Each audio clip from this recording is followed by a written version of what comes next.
अलैकुम वरहमतुल्लाहि व बरकातहू।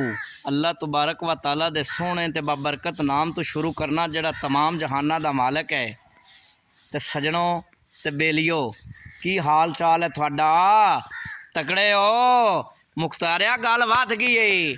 ते गल ये है कि अज जनाब ना सुबह सुबह उठे हैं, नमाज पढ़ी है, नमाज तो बाद ना तो वेख्या तो डेरे दे विच ना कल आया हनेर ते बड़ा तूफान ते आंधी ते है इस तरह ते हल्की फुल्की बारिश भी आई है।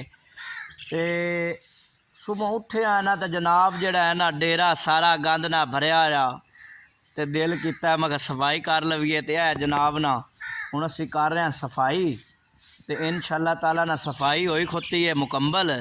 तो सफाई तो बाद इत्थे जनाब ना मंजियां डावांगे ते हुक्का बखा के ते हुक्का शुक्का पीवांगे हैं। ते अज इतवार है ते अज इतवार नूं ना फुल इंजॉय करांगे। ते ऐ जनाब वेखो अगे मैं इत्थे कटाई करदा रहा गाह दी जनाब। पकड़ ना बच्चा,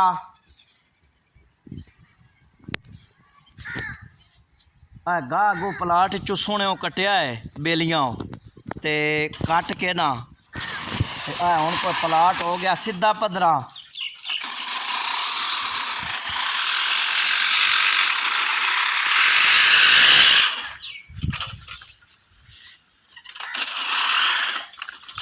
ये प्लाट ना सीधा पद्धरा कुछ हो गया है।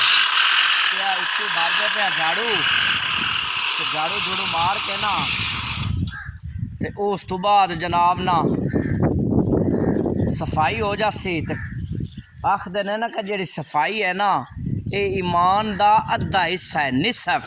निसफ होंदा है अद्धा हिस्सा। ते जी सफाई होंदी है ये ईमान का मुकम्मल ईमान होवे ना मुकम्मल ते उनदे चों जेड़ा अद्धा हिस्सा होंदा है वो सफाई होंदी है। सफाई ईमान का अद्धा हिस्सा है। तो इस वास्ते सजनों ते बेलियो अपने आड़ गवाड़ दी अपने इर्द गिर्द दी घरां दी डेरियां दी ते जिहड़ी जगह ते बंदा रहिंदा होवे अपने आप दी बंदे नूं सफाई करनी चाहिए है। अगर बंदा सफाई रखदा है अपनियां जगह दियां सफाइयां करदा है अपनी सफाई करदा है तो अल्लाह ताला बड़ा खुश होंदा है ते बंदे दा जिहड़ा अद्धा ईमान है वो भी पूरा होंदा है। तो इस वास्ते सफाइयां कीतियां करो, चंगी तरह कीतियां करो। सफाई तो डरे जके ना करो तो हुंदा कुछ भी नहीं, बस थोड़ी जी एवें गर्मी लगती है तो होर कुछ भी नहीं हुंदा। तो अल्लाह मेरे बेलियां ते दोस्तां नूं खुश रखे। अल्लाह निगहबान।